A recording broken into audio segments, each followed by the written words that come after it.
Are you telling me that you built a time machine out of a DeLorean? The way I see it, if you're gonna build a time machine into a car, why not do it with some style? With a franchise as big as Back to the Future, it's had numerous of home media releases. DVD is about to go to the future and back. The Back to the Future trilogy. With tons of making-of featurettes and additional deleted scenes, there doesn't seem to be much left to unveil from the saga. That is, with the exception of an alternate cut from the first film, without Michael J. Fox playing the main lead.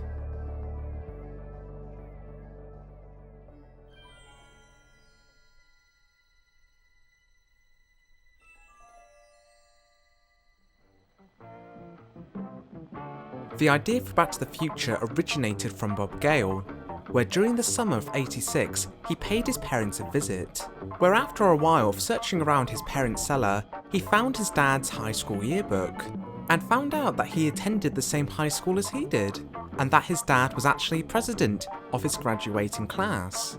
His mind began to work and wonder that if he was in his dad's class, would he even be friends or even get along? He shared the idea with his directing partner, Robert Zemeckis. They both collaborated and loved the idea so much, they decided to pursue it as a feature film. They initially wrote 2 drafts for Columbia Pictures, but just wasn't what they were looking for. But they allowed Robert and Bob to pitch it around to other studios. So they spent the next 4 years pitching the movie about 40 times without much success. Many studios felt that the script was just way too whimsy and soft, and not raunchy enough. Many of them recommended that this might be the kind of script that Disney would be interested in, so they went off to Disney to pitch the idea. Although Marty's mum, madly in love with her own son, was a turning point in the pitch, remarking to Bob and Robert, "Are you insane? This film's got incest, we can't do this!" So it was too soft for everybody, but too extreme for Disney. Although Spielberg did show a great amount of interest with the script, although Bob and Robert's last 3 feature films was under the wing of Spielberg, all of which had bombed at the box office, so they didn't want to develop a stigma that they could only get a gig through Spielberg. Although the ice would finally break on Zemeckis' career, with Robert Zemeckis directing Romance in the Stone, a smash hit that made Zemeckis a prime director. With everybody now interested with this Back to the Future script, they went back to Spielberg to see if he was still interested with the project, which he was, and they formatted a deal with Universal.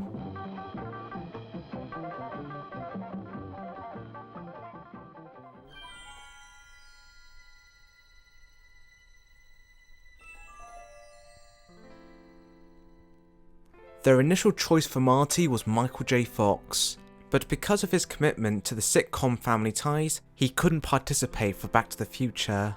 Universal gave a strict deadline date for when principal photography had to take place, or else they would pull the plug on the entire feature. Crunch for time, they cast Eric Stoltz as Marty, based upon his performance in Mask. While Eric was known for his rather intense and dramatic roles, Zemeckis, being the naive young filmmaker, was convinced that he could make it work. Eric was indeed a very unique character on set. During the read-throughs, while everybody was laughing through the script, Eric was picking apart some of the morbid facts, such as by the end, Marty is the only one that remembers his original family. Despite Eric's thoughts towards the script, he still took the role as Marty very seriously, and was extremely dedicated, such as growing his fingernails really long, just like real rock guitarists. He gave himself messy hair, just like if he was a teenager, and insisting to everybody that they refer to him as Marty off camera. According to the accounts of a lot of the Back to the Future cast and crew, they said that Eric was very professional and overall a very good actor. He did unintentionally cause a lot of friction amongst the cast. During the scene where Eric had to push Thomas Alf Winston's character in the cafeteria, he was pushing him harder than he ought to, really. Thomas tried asking Eric to perhaps calm down the pushing, but Eric didn't take any notice of Thomas. Thus, by the end of the filming day, Thomas had bruises all over his chest. After Back to the Future, it's safe to say that Thomas wasn't overly fond of Eric. Within the first 5 weeks of production, A huge portion of the 1955 scenes were already filmed, but upon reviewing the footage, Bob and Robert became concerned over Eric's performance, as he was just lacking that comedic timing, as he was just seemingly too blunt. Over the next week, negotiations would be going on behind the scenes, without any of the cast or crew knowing as to what exactly was coming next. A big scene that they filmed that week was the DeLorean's first appearance, filming late into the night, breaking for lunch for about 1 o'clock in the morning. But just at that time, everybody on set was called over as a big announcement was about to be made. Eric Stoltz was going to be let go from the project and replaced with Michael J. Fox. This was a huge shock to everybody, as such a huge portion of the movie was already filmed, and it was the first time for a lot of these people to work on a movie this scale. And now they would have to do it all over again. That must have been pretty daunting. They were able to get Michael involved by working out a deal with his producer and agent, but asserting that family ties must come first. Michael would work on the sitcom during weekdays, while working on Back to the Future during week evenings, and during the daytime on weekends. Because of this hectic schedule, poor Michael would only get about 5 hours sleep per day. They also recast Marty's girlfriend, because the original actress Melora Hardin was much more taller than Michael J. Fox. So they brought back the original intended actress, Claudia Wells. Just like Michael J. Fox, she had to work around her busy schedule so she could participate in the filming. It's more than likely that they didn't get around filming with Melora Hardin. To keep the flow of filming going, they would sometimes just film with Michael J. Fox. Then for the other actors, they would just use the coverage footage, filmed with Eric weeks earlier. Overall, the final production time it took to film with Michael J. Fox was 12 weeks.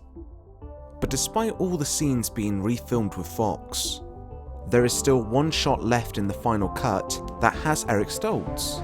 In the bar scene where Marty punches Biff, in this shot, according to Thomas, he doesn't recall filming this angle with Fox, so it's likely the Eric Stoltz footage.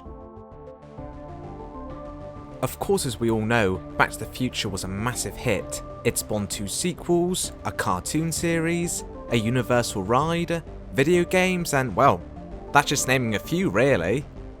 Bob and Robert are both certain that if it wasn't for the performance of Michael J. Fox, then we wouldn't have had this whole franchise. They still commend Eric Stoltz being a terrific actor, not being replaced for his own faults.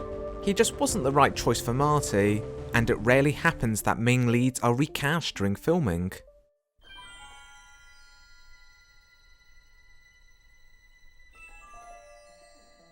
In 2010, a making-of featurette about the trilogy featured about 25 seconds of silent footage with Eric Stoltz. And that's it. That's the only bit of footage that's been released of Eric Stoltz.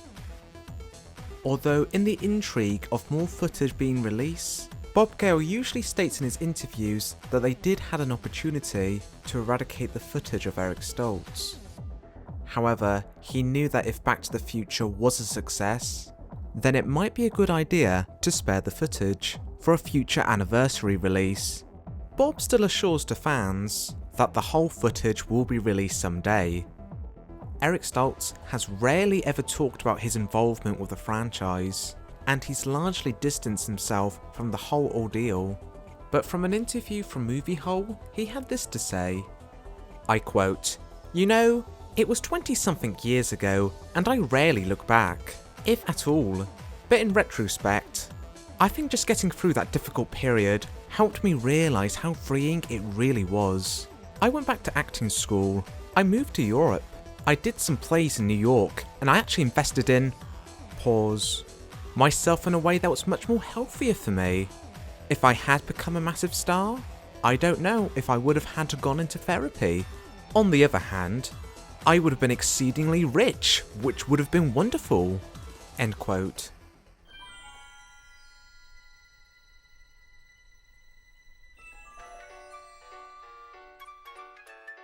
It's quite amazing when you think about it. We've been overly spoiled with Back to the Future. there's been so many documentaries and spin-offs made of the franchise. The Eric Stoltz footage would just be a cherry on top.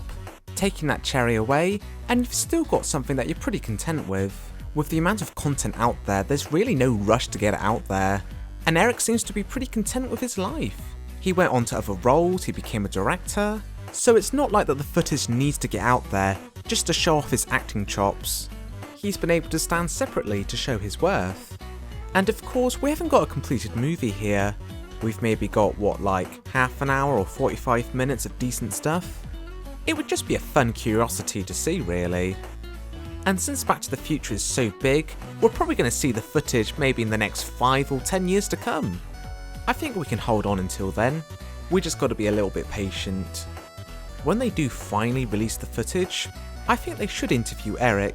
Since every cast and crew's own account are so well documented, it only seems right for Eric Stoltz. I'd love to know his own experience. But of course, that's up to Eric if he wants to share his story. They tried asking him back for a book interview, but he didn't reply to the offer. Anyway, we'll just have to wait and see what happens. Hope you enjoyed this installment of Back to the Future. In case if you're not aware, I make other Lost Media videos, so if you've enjoyed this and like to see more, then subscribing would be very much appreciated. And if you're a regular viewer, then let me know what would you like to see next.